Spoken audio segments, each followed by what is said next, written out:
حضرت مولانا رشید احمد گنگوہی رحمہ اللہ تعالیٰ پر تیسرا اعتراض یہ ہے کہ مولانا رشید احمد گنگوہی رحمۃ اللہ علیہ خود کو کہتے ہیں کہ میں جھوٹا ہوں۔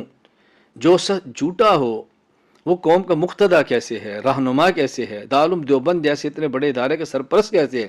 وہ خود کہتے ہیں میں جھوٹا ہوں، وہ اعتراف کر رہے ہیں۔ عبارت کیا ہے؟ حضرت گنگوہی رحمۃ اللہ علیہ نے اپنے شیخ حاجی امداد اللہ مہاجر مکی رحمہ اللہ کو خط لکھا ہے، اور اس خط کو مولانا شیخ الحدیث زکریا کاندلوی رحمہ اللہ نے فضائل صدقات میں نقل فرمایا ہے۔ اس خط کا وہ جو خط کشیدہ عبارت جس پر اعتراض میں وہ نقل کرتا ہوں۔ فرمایا پس زیادہ عرض کرنا گستاخی اور شوخ چشمی ہے، یا اللہ معاف فرمانا کہ حضرت کے ارشاد سے تحریر ہوا ہے، جھوٹا ہوں کچھ نہیں ہوں۔ یہ ہے تحریر، وہ خود کہہ رہے ہیں میں جھوٹا ہوں اور آپ اس کو رہنما مان رہے ہیں۔ جواب: کسی شخص کا اپنے اعمال کو کم دیکھتے ہوئے اپنے آپ کو حقیر سمجھنا یہ گناہ نہیں، یہ نیکی ہے۔ یہ اس کے چھوٹا ہونے کی دلیل نہیں، اس کے بڑا ہونے کی دلیل ہے۔ میں اس کی ایک مثال پیش کرتا ہوں صحیح مسلم سے۔ حضرت حنظلہ رضی اللہ تعالی عنہ یہ کاتب وحی ہے۔ حضرت ابو بکر صدیق رضی اللہ تعالیٰ عنہ کی ان سے ملاقات ہوئی۔ حضرت حنظلہ خود فرماتے ہیں، اور صدیق اکبر نے پوچھا کیف انت یا حنظلہ، اے حنظلہ کیا حال ہے؟ کہتے ہیں میں نے کہا نافق حنظلہ، حنظلہ میں تو منافق ہے۔ ابو بکر صدیق رضی اللہ عنہ فرمانے لگے سبحان اللہ ما تقول، تو کیا کہتا ہے، تو کیا کہتا ہے؟ میں نے کہا حضرت مسئلہ یہ ہے کہ نکون عند رسول اللہ صلی اللہ علیہ وسلم یذکرنا بالنار والجنہ، جب ہم رسول اللہ صلی اللہ علیہ وسلم کی خدمت میں ہوتے ہیں تو آپ جنت اور جہنم کا تذکرہ فرماتے ہیں، ہمیں جنت اور جہنم یاد کراتے ہیں، اور ایسے لگتا ہے جنت اور جہنم ہمارے سامنے ہے، یوں محسوس ہوتا ہے۔ فَإِذَا خَرَجْنَا مِنْ عِنْدِ رَسُولِ اللَّهِ صلی اللہ علیہ وسلم عَافَسْنَا الْأَزْوَاجَ وَالْأَوْلَادَ وَالزَّيْعَاتِ، اور جب ہم رسول اللہ صلی اللہ علیہ وسلم کے مجلس سے الگ ہوتے ہیں پھر ہم اپنی بیویوں، اپنے بچوں اور دیگر جو ہمارا مال و دولت کھیتی باڑی چیزوں میں مشغول ہو جاتے ہیں، فَنَسِينَا كَثِيرًا، تو ہم اس حالت کو بھول جاتے ہیں جو رسول اللہ صلی اللہ علیہ وسلم کے پاس ہوتی ہے۔ حضرت ابو بکر صدیق فرمانے لگے اِنَّا لَنَلْقَى مِثْلَ هَذَا، تو ہماری حالت بھی یہی ہے، پھر تو میں بھی منافق ہو گیا۔ فَانْطَلَقْتُ أَنَا وَأَبُو بَكْرٍ، حضرت فرماتے ہیں میں اور ابو بکر دونوں رسول اللہ صلی اللہ علیہ وسلم کی خدمت میں حاضر ہوئے، اور ہم اللہ کے نبی صلی اللہ علیہ وسلم کے پاس گئے، اور میں نے کہا حضور وہی بات، نافق حنظلہ، حنظلہ تو منافق ہے۔ فرمایا وما ذاک، وہ کیسے؟ میں نے کہا یا رسول اللہ ہم آپ کے پاس ہوتے ہیں، اب جنت اور جہنم کا تذکرہ فرماتے ہیں، یوں لگتا ہے جنت بھی سامنے ہے جہنم بھی سامنے ہے۔ ہم آپ سے الگ ہوتے ہیں، اپنی بیویوں، اولاد اور مال اور تجارت میں مشغول ہوتے ہیں، وہ حالت نہیں رہتی۔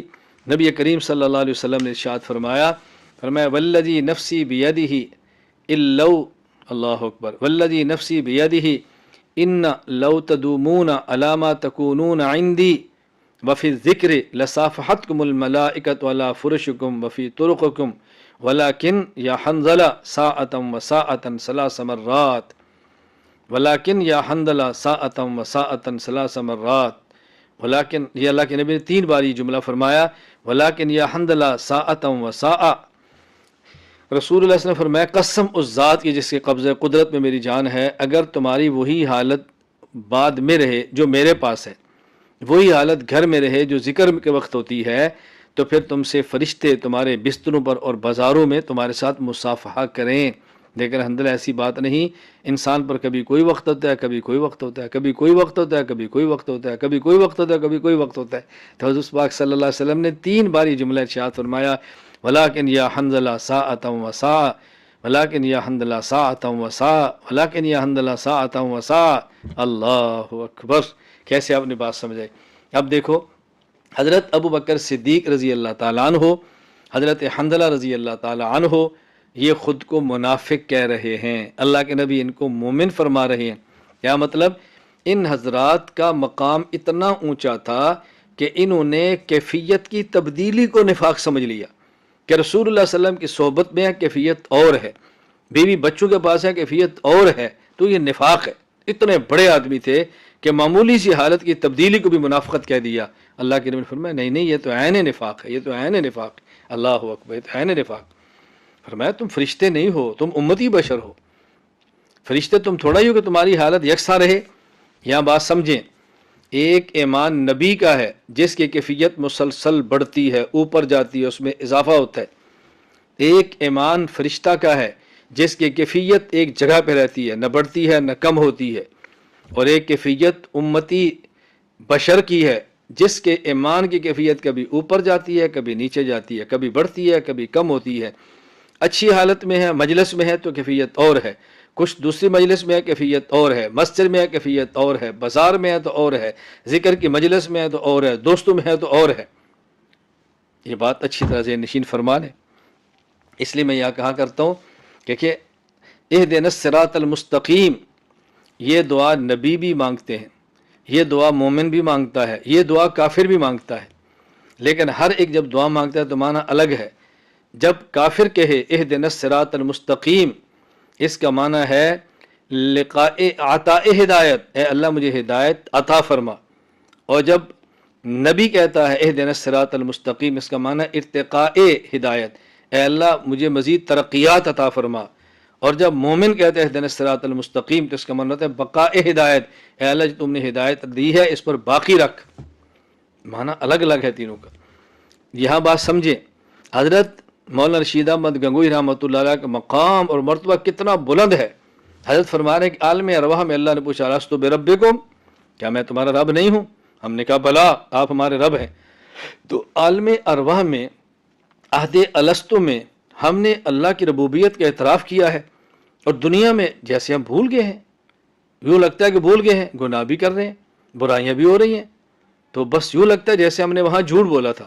بات حضرت دعا فرمائے، لگتا ہے کہ رشید احمد جھوٹا ہے۔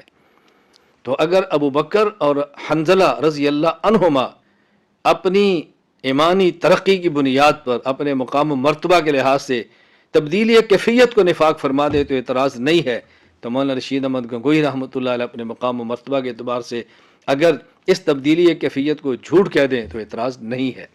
اچھی طرح بات سمجھیں۔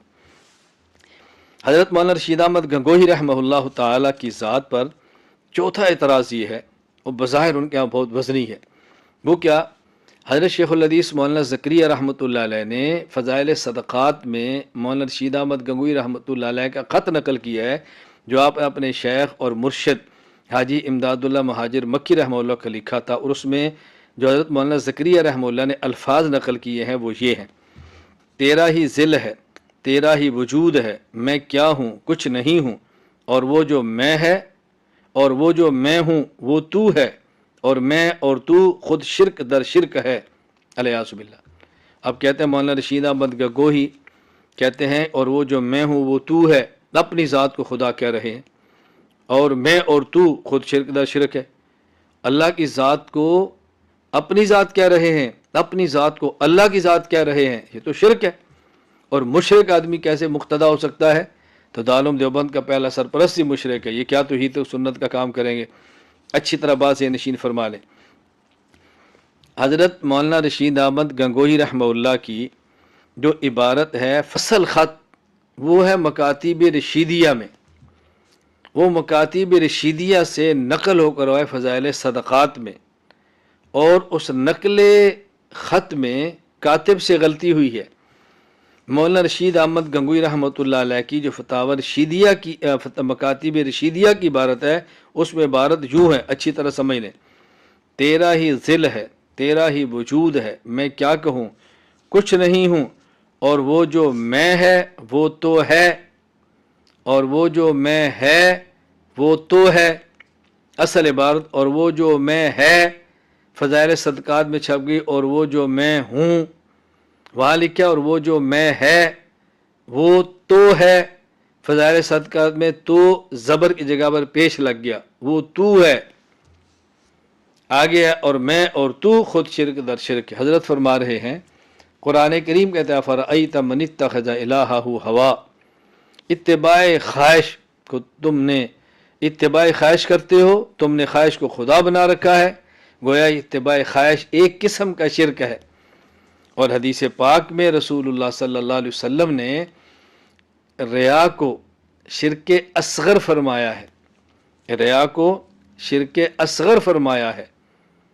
تو حضرت فرما رہے ہیں بس حضرت دعا فرمائیں، ریاکاری ہو جاتی ہے، اللہ ریاکاری سے بچائے، انسان کے اندر آنا بھی ہو، خواہش بھی ہو، اللہ کی ذات کو بھی مانے، یہ تو شرک ہے۔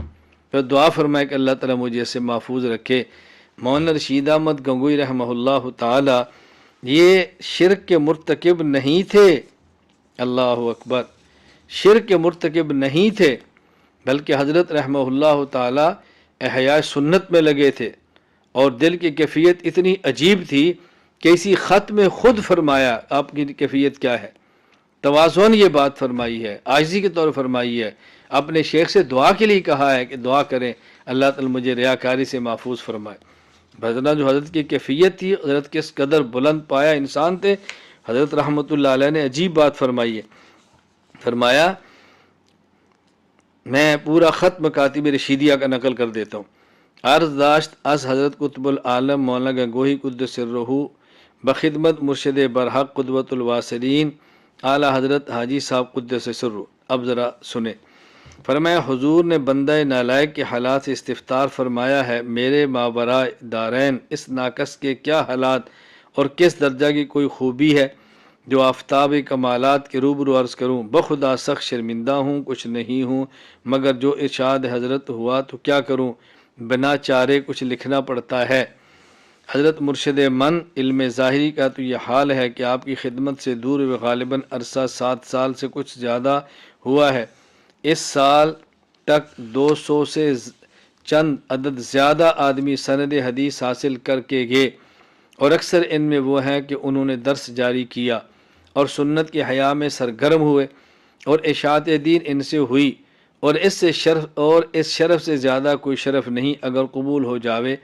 اور حضرت کے اقدام نالین کی حاضری کے ثمرہ کا یہ خلاصہ ہے کہ جذر قلب میں غیر حق تعالیٰ سے نفع ضرر کا کوئی التفات نہیں، اللہ کے علاوہ کوئی نفع اور نقصان دے دل اس میں سوچتا بھی نہیں، اور واللہ بعض اوقات اپنے مشائخ کی طرف سے علیحدگی ہو جاتی ہے، لہٰذا کسی کے مدح و ذم کی پرواہ نہیں رہی، کوئی مذمت کرے تعریف کرے کچھ فرق نہیں پڑتا، اور ذام اور مادح کو دور جانتا ہوں، اور معصیت کی طبعاً نفرت اور اطاعت کی طبعاً رغبت پیدا ہو گئی ہے، یعنی معصیت سے نفرت مزاج بن گیا ہے، اطاعت میرا مزاج بن گیا ہے، اور یہ اثر اسی نسبت یاداشت بے رنگ کا ہے جو مشکات انوار حضرت سے پہنچا ہے۔ بس زیادہ عرض کرنا گستاخی اور شوخ چشمی ہے، یا اللہ معاف فرمانا کہ حضرت کے ارشاد سے تحریر ہوا ہے، جھوٹا ہوں کچھ نہیں ہوں، تیرا ہی ذل ہے، تیرا ہی وجود ہے، میں کیا ہوں کچھ نہیں ہوں، اور وہ جو میں ہے وہ تو ہے، اور میں اور تو خود شرک دا شرک ہے، استغفر اللہ استغفر اللہ استغفر اللہ، لا حول ولا قوت الا باللہ۔ اب عرض سے معذور فرما کر قبول فرماویں، والسلام 1306 ہجری۔ یہ ہے مکاتب رشیدیہ صفحہ 36 پر، تو اس میں تو کوئی قابل اعتراض بات نہیں ہے۔ اللہ تعالی ہمیں بدگمانیوں سے محفوظ فرمائے۔